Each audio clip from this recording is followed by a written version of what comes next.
Good morning, everyone, and welcome to this week's Planalytics Agriculture Podcast. I'm Jeff Doran, Senior Business Meteorologist, and I'll provide color on last week's weather and the outlook for the next 2 weeks and its impact on agriculture.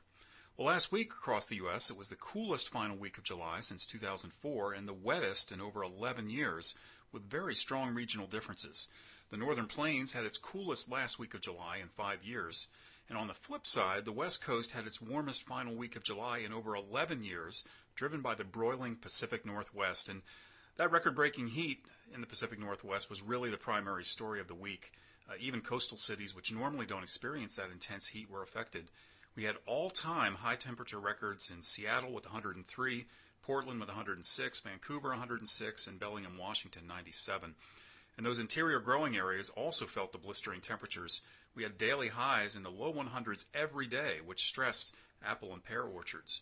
Elsewhere, temperatures remained on the cooler side of normal in interior locations across the primary corn and soybean areas, as frequent storms brought invasions of cooler, less humid Canadian air.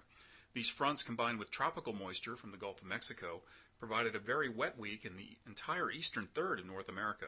Several inches of rain fell along the I-95 corridor, and flash flood warnings were posted late week from the Carolinas to New England, where it's been the wettest July ever recorded in many locations, and localized flooding certainly was common. The southeast also had a very wet week as tropical moisture produced heavy downpours. A cluster of tornadoes produced considerable damage near the Memphis area on Thursday. Texas and the Southern Plains posted 100-degree-plus temperatures early week, although some cooler readings were common late week with periods of heavy showers and thunderstorms. South Texas continued to bake with no relief from the drought most experts are calling the worst in at least 50 years, devastating local agriculture. While the Southwest experienced its typical scorching 100-plus degree temperatures, coastal areas enjoyed an onshore flow which kept temperatures more moderate. For the coming week, anticipate little change to the persistent weather pattern in the past several weeks. As has been the case much of the growing season, frequent disturbances will drop southward out of the Canadian prairies and drive southward into the plains, moving across the Midwest and eventually to the East Coast every few days. Heavy rains are possible, and severe weather is certainly likely with these storms across both the western and eastern corn belts. Cooler than typical temperatures will continue across this large area, keeping growing degree days lower against normal and also to last year. Growth remains behind schedule across this large area, although the lack of extreme heat has certainly been helpful. The northeast will be slightly warmer to last year, but rains will be occasionally heavy, keeping soil moisture levels elevated. The southeast will remain seasonably warm and muggy, with the threat of showers and thunderstorms a daily occurrence due to tropical moisture.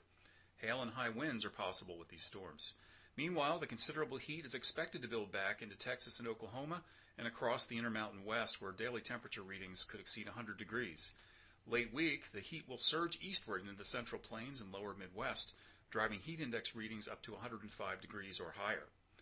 The Pacific Northwest, while beginning the week on the warm side, will experience a much-needed cooling trend as the week progresses. Clouds and rain, which have been scarce in the area, could fall in some coastal areas. This is certainly welcome news for farmers affected by the unusual summer heat. California coastal areas will remain seasonably cool, while interior locations will broil. Now for the out week, there are some changes on the horizon to speak of. The intense heat that had plagued the West, particularly the Pacific Northwest, will abate as the storms off the Pacific bring a cooler flow. This will be welcome relief to farmers affected by the unusual heat.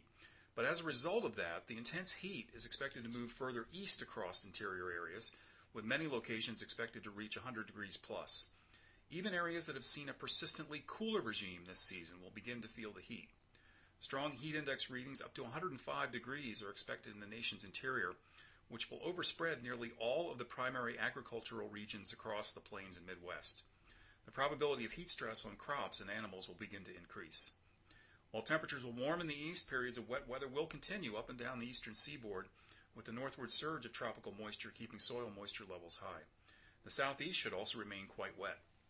Fortunately, the tropics remain quite quiet, although that's not unusual as we're still weeks away from what's typically peak season.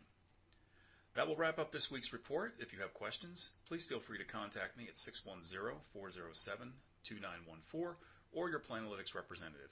Thanks and have a great day.